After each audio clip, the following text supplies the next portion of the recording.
This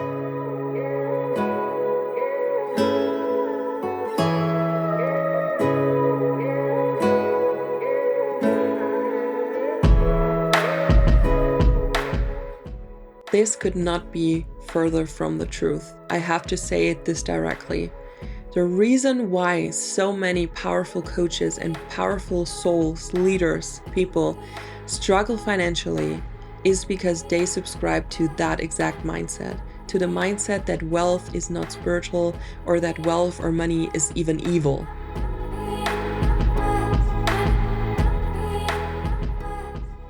Hello, beautiful soul, and welcome back to Rooted in the Cosmos. My name is Isabel Gloria. I'm a spiritual teacher and spiritual leadership mentor, and I'm so happy to have you here for a brand new episode. It's gotten a little bit chilly here in Germany, so autumn has definitely arrived now. What I always love to do in autumn and in winter is to make my home super cozy. Lots of candles, lots of scented candles, fairy lights, incense, just like a very cozy vibe. And that's where I work best. Like I love to be creative in autumn. And for me personally, that's the most creative time. Like autumn, winter is the most creative time when it comes to creating new offers or coming up with new ideas for my business, like stuff like that. Spring and summer is obviously also a creative time because I'm creative all year round, but it's a lot different. In summer, it's more like going out, being outside a lot, creating content out there, like filming a lot outside, stuff like that. And in autumn, it's more like going inward and birthing new ideas that you then can launch in spring if you want to use business terms. And what I did yesterday with my lovely soul sister and friend Elaine is that we picked our candle of the year. So we do a lot of co-working together. We just meet up and work on our own stuff and just hold each other accountable. And what we love to do is to pick a scented candle that we both like and burn it every time we do co-working together. So we believe that this somehow trains our brain to get in focus as soon as we smell that candle. And it kind of works. It really works. When I smell like the scent that we picked for the year and we've been working a few times together, having this candle burn, it kind of makes me go into focus mode and it kind of switches something in me that makes me focus and work. It's so cool. And so if you need something to help you focus or to help you switch into a working mindset or into a creative mindset, into a flow state, definitely try it out. Get a nice scented candle. Make sure it's vegetable oil or any, like with essential oils and stuff like that. Do not burn any chemical shit. And get yourself a nice candle and try it out and let me know if it works. It definitely does work for us. We've been doing this for a couple of years now. And yeah, it's a fun little thing that we love to do in autumn and winter. Speaking of work, today's episode is meant for you if you feel like you have a special calling or you have something else to do on this planet. It doesn't have to be building a business or becoming a coach, but it sure can. And from my experience, a lot of spiritual women want to become coaches. And I feel like this is not just because it's a trend right now or because more and more coaches pop out of nowhere. I feel like it's really a almost like a divinely guided thing for spiritual people, for conscious people to want to become coaches because that's a realm where we can reach a lot of people and where we can impact people in a very powerful way. But what I always see in my work is that there are so many. I work with women, so I know about a lot of women who have such great potential to guide others and who are just naturally gifted to be a guide for others. And I see it so clearly, and they don't seem to see it so clearly, and they doubt themselves a lot. And I've had that with clients, I've had that with people I was just in conversation with, and I see that a lot actually, that always the ones that really have the potential, that really have the authenticity and the heart energy to actually do good in the world, that those are the most humble and the ones that do not dare to go out there and just do it. And then on the contrary, on the other side, there's a lot of very loud coaches. And I'm not trying to bash like the coaching industry. There's a lot of amazing people out there, a lot of amazing work and value, but there definitely is the side to it that the loud people and the extroverted people get a lot of attention, and it isn't always the case that those people have the most value to provide, or that those people are the ones who have done the work themselves.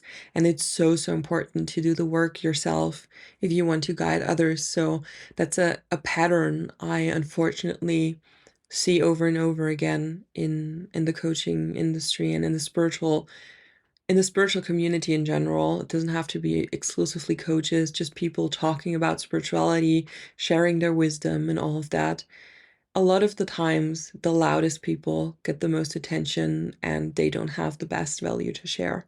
So, that being said, I hope this episode is a little bit of a push for you to get out of your comfort zone, to be a little bit louder with the value and the wisdom that you have, and to overcome some limiting beliefs. And I want to touch on those limiting beliefs today to give you a little bit of a different perspective and to create a mindset shift within, because I feel like it's super important to allow yourself to have that mindset shift and to adapt to a more empowered mindset.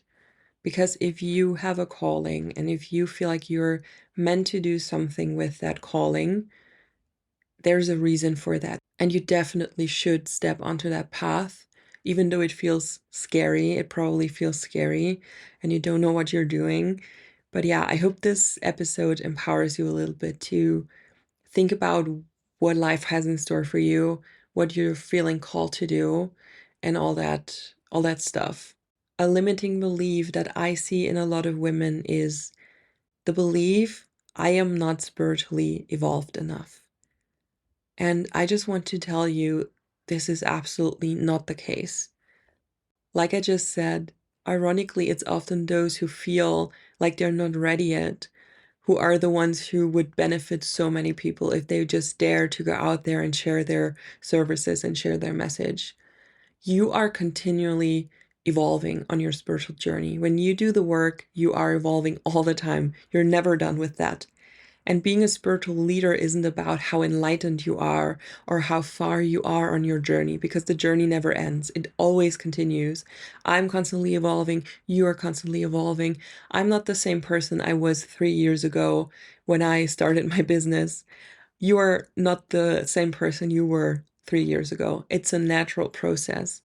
And your desire to step into this role is not just a human desire. It's nothing that comes from the ego.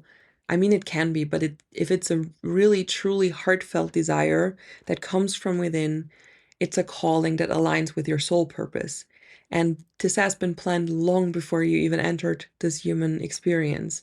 So it's definitely nothing ego-based or nothing that is just coming from your human perspective. It's much deeper than that. And if that's the case, I'm sure you can also feel that. It's so gut-wrenchingly deep, that desire for something that we cannot even describe sometimes.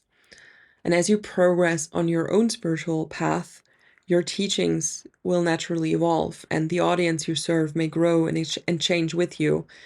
However, there's always, at every stage of your journey, there is always someone who can benefit from the wisdom and guidance you have to offer at that exact moment.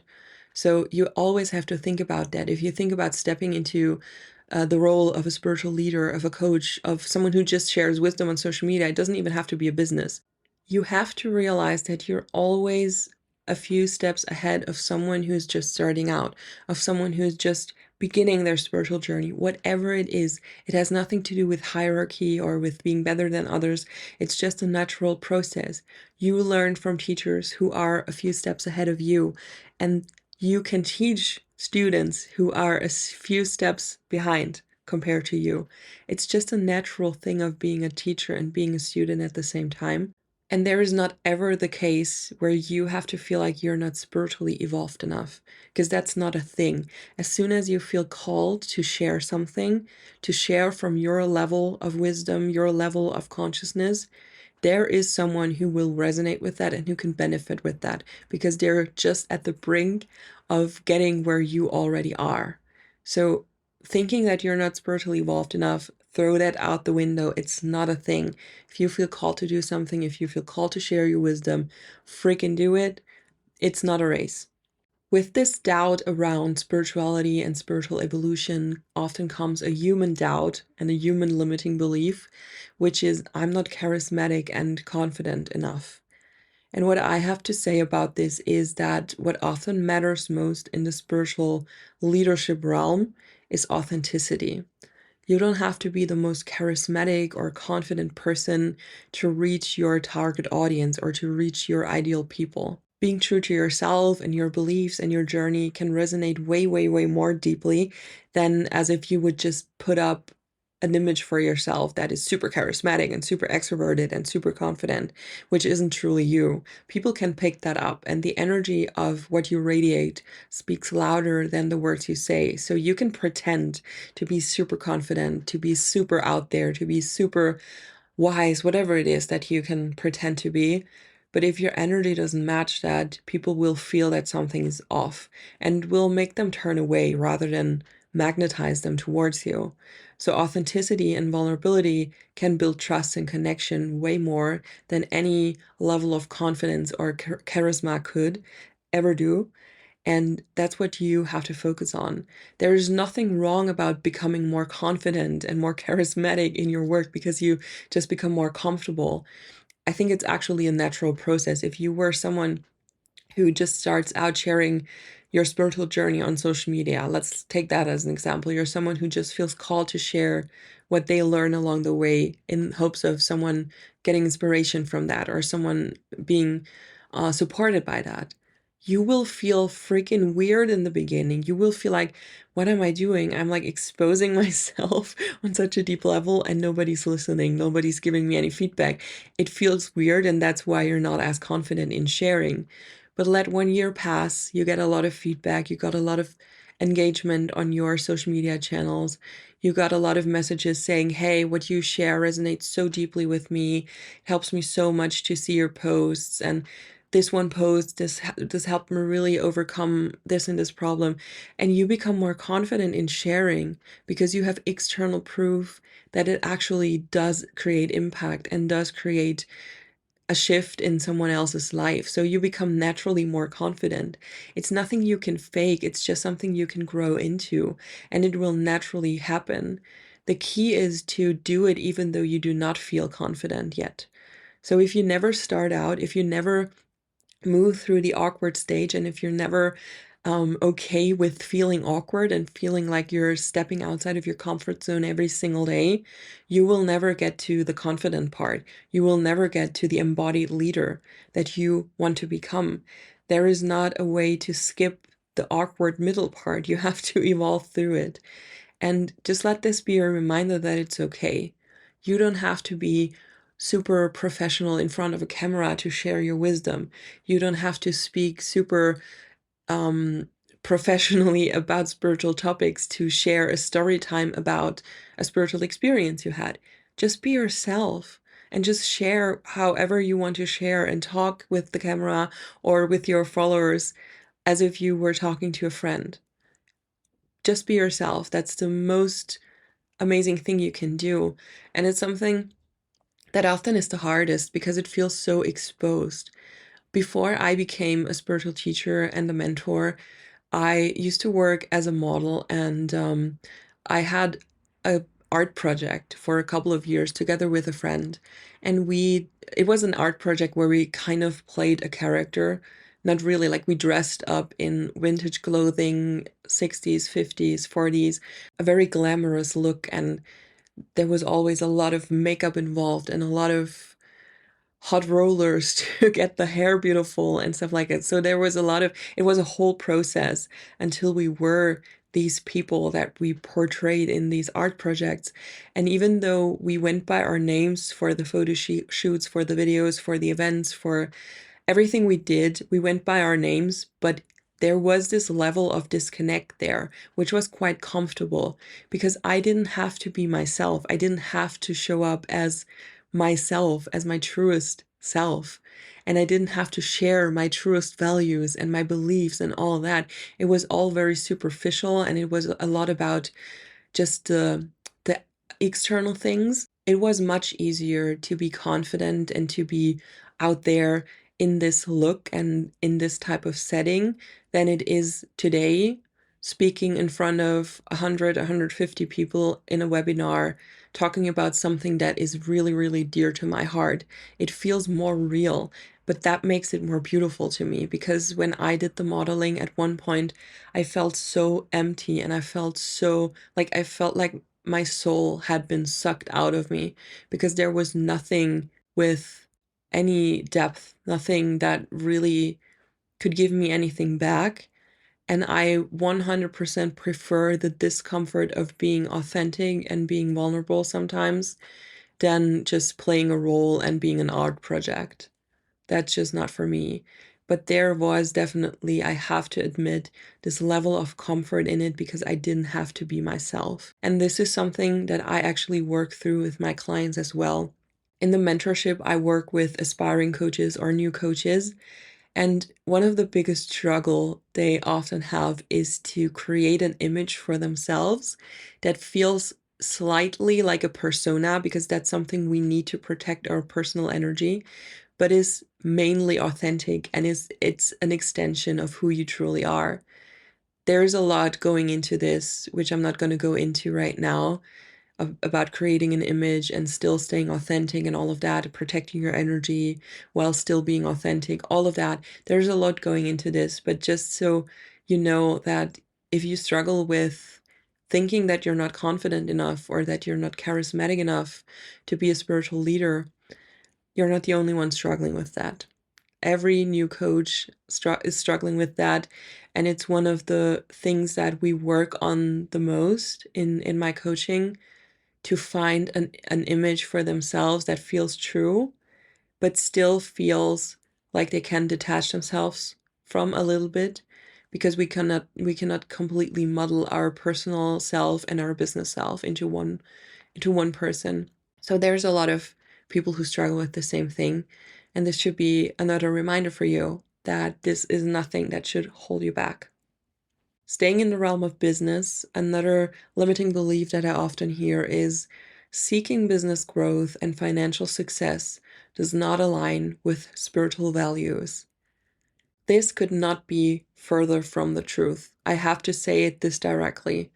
The reason why so many powerful coaches and powerful souls, leaders, people struggle financially is because they subscribe to that exact mindset, to the mindset that wealth is not spiritual, or that wealth or money is even evil. That's another thing. Like, some people literally think everyone who has money is evil and money itself is evil. Think about it this way. If many conscious people create wealth for themselves and do good things with that money that they have, slowly but surely something is changing in the world. There is no way around it. Something is changing. If the money is redistributed into the hands of good people, something's going to change in the world. Right now, it's not in the hands of the greatest people.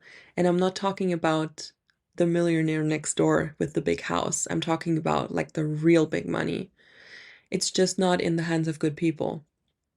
So why do we feel like we cannot create wealth for ourselves as conscious people? Why do we feel like we have to be so humble? We have to think that money is evil, that money is not spiritual. That is all BS. It's huge BS. Money is an energy, money is an exchange, and money is, sadly, a way to create impact in the world. I wouldn't choose it to be that way if I didn't have to, but it's just a reality.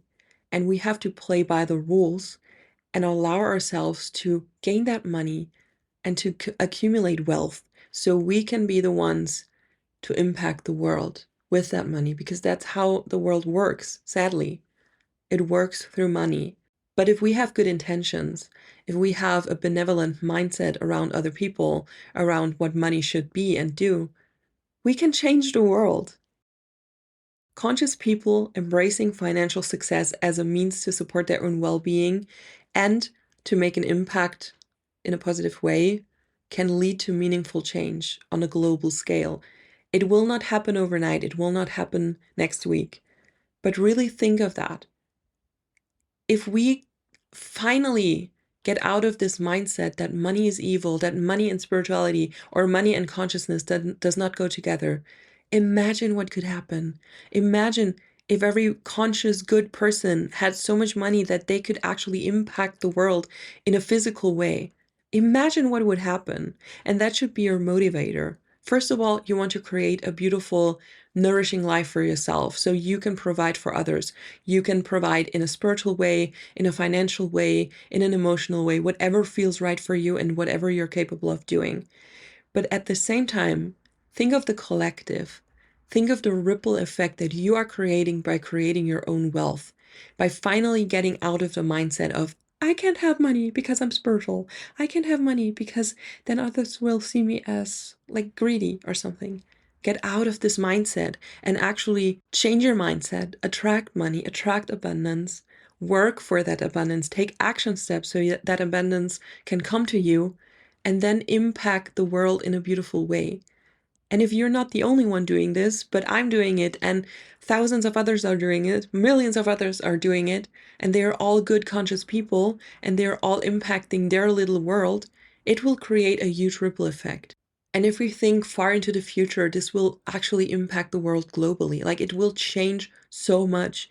But we are in this trap of thinking badly about money, about wealth, about success. We need to get out of this because that's our trap. That's what keeps us so small. This fucking humbleness. Throw it out the window.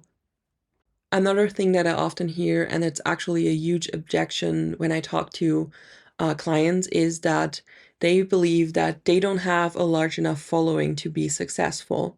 I want to tell you this, even if your following is relatively small, or if you're just starting out, if you're in the process of growing an audience first, each individual that you impact and that you guide and support on their spiritual journey, on their health journey, on their emotional journey, whatever it is a meaningful impact.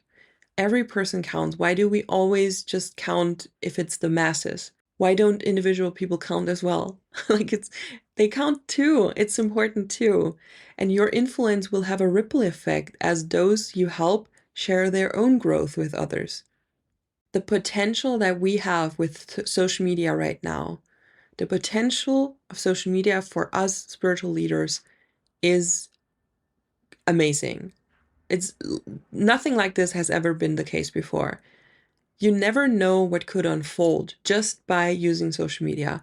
One viral piece of content, one share from the right person, or one video that really resonates with a lot of people on that day. Any of these could entirely transform your path. Nourish the people you already have in your audience, even if it's just like 100 people or 50 people or 300 people, whatever your number is. Nourish those, but also stay open to receive more. Because only if you keep going, you can grow. Every single content creator, every single successful coach, every person that you may look up to, they started with 0 followers just like you. They started with 100 followers just like you. They grew their audience, and at one point this shift happened and a lot of people came in. And sometimes that takes years. I know a lot of people who have been in, not just in the coaching industry, but also in the fashion industry from like earlier in my career. I know a lot of these people have been working for years and years and years on their social media channels, and at one point it just clicks and their business is flourishing and stuff is happening. So don't give up. Only if you keep going, you can grow and you can succeed.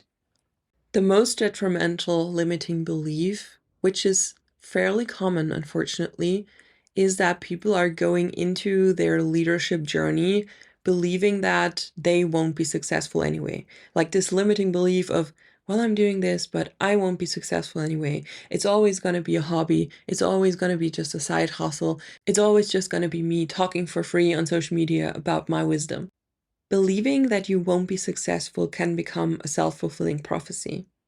If you expect failure and if you expect stagnation, you may not put in the effort required for success. Success requires an unshakable belief in yourself and a commitment to your personal growth and development. You have to have these two. Otherwise, you don't even have to start. And even if you cannot see the external proof of you succeeding in the external world yet, you have to trust that it will come, and you have to keep going.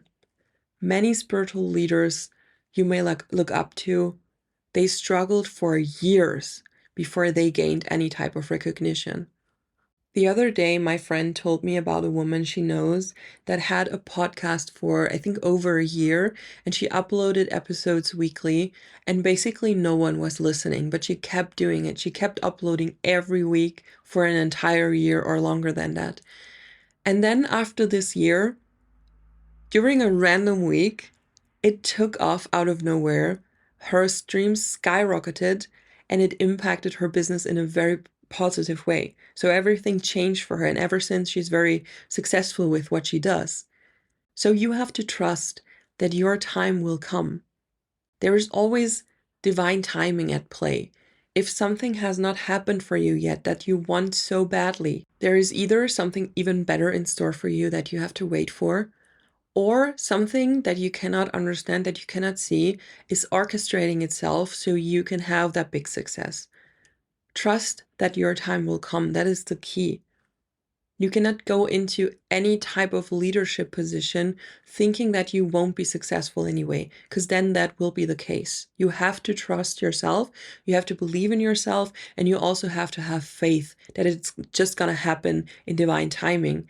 And during this period of having faith, waiting it out, trusting yourself, believing in yourself, sometimes doubting yourself, you have to keep going. You have to stay active. You have to take the action steps necessary to actually create this success. Always go into everything with the mindset of, I'm going to be successful no matter what. It's just a question of when this will happen. As you may be able to tell by the way I talk about this, I'm very passionate about empowering you to step into your power, because I've gone through this entire journey. I started out having a horrible money mindset. I started out not really believing in myself. I started out thinking I need someone external to push me to be able to succeed. Like all these limiting beliefs that you may have, I had those and I overcame them. And I really want you to overcome them too. And I know it's not going to happen overnight. I know it's a journey and it's a process, but I really hope that this podcast and just our weekly conversations about empowerment, about leadership, about spirituality can just help you to step into your light more and into your own radiance more, because that is so needed in the world. And we need you. We need you.